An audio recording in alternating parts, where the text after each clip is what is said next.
चोरा माकड़ा पत्थर को लेकिन ओडगाँ अंचल में एक जघन्य हत्याकांड घटी। आम जदि घटना पछर कहानी को खोजा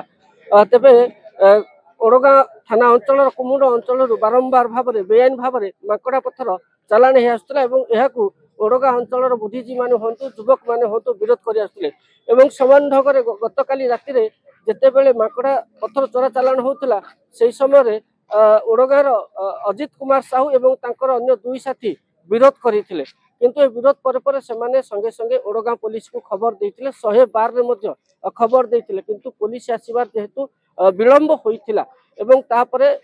मृत अजित सहयोगी कहवा मुताबक एक कार अटकी कार 6 जन युवक बाहरी हाथ में खंडा थिला मारणास्त्र थिला जिते अजित और सांग मान गोड़े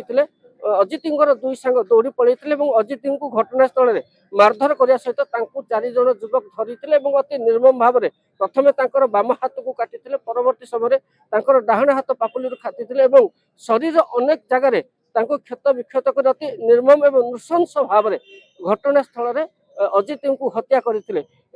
घटना पर ओडगाँ थाना को खबर दि जाता शरणकुल एसडीपीओ हूँ ओडगाँ थाना आईआईसी शरणकुल थाना आईआईसी घटनास्थल पहुंची तदंत करते घटना पर एक चापा उत्तेजना ओडगाँ अंचल में देखा स्थानीय बुद्धिजीवी मैंने दाबी कर भाव में बेआईन भाव में ओडगाँ अंचल चोरा माकड़ा पत्थर चालाण होची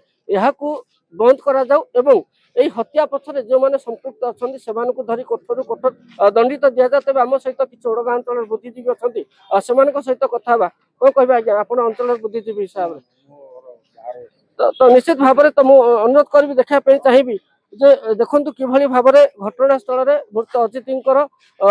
मृत शरीर पड़ी आम्बुलांस आसिक पहुंची साइंटिफिक टीम आसिक तदंत कर सारे बर्तमान यू मृत अजित मृतदेह को ओडगाँ मेडिकल को निया पोस्टमार्टम कर परिवार को हस्तांतरित कर जहाँ जना पड़ी घटना पक्ष जो मैंने संपृक्त से पुलिस धरबार सफल होची ना विफलता लाभ कर चापा उत्तेजना देखा सबुठ बड़ कथा जे अजित स्थानीय युवक मैंने जो भाव में दाबी करुँच हत्यार जो मैंने संपृक्त अच्छा तुरंत पुलिस खोजी बाहर करू एवं आसामी मान विरुद्ध में दृढ़ कार्यानुष्ठान ग्रहण करू निश्चित भाव में आम कहीपर कारण यही एक जघन्य घटना ओडगाँ अंचल नुहे सारा नयगढ़ जिले में चांचल्य खेलती जो भाव में आतताई खेलते अति नृशंस भाव में दुई हाथ को काटी घटनास्थल में हत्या करते निश्चित भाव में यह निंदनीय घटना आम कहीपर नयगढ़ उत्पल कुमार साहू।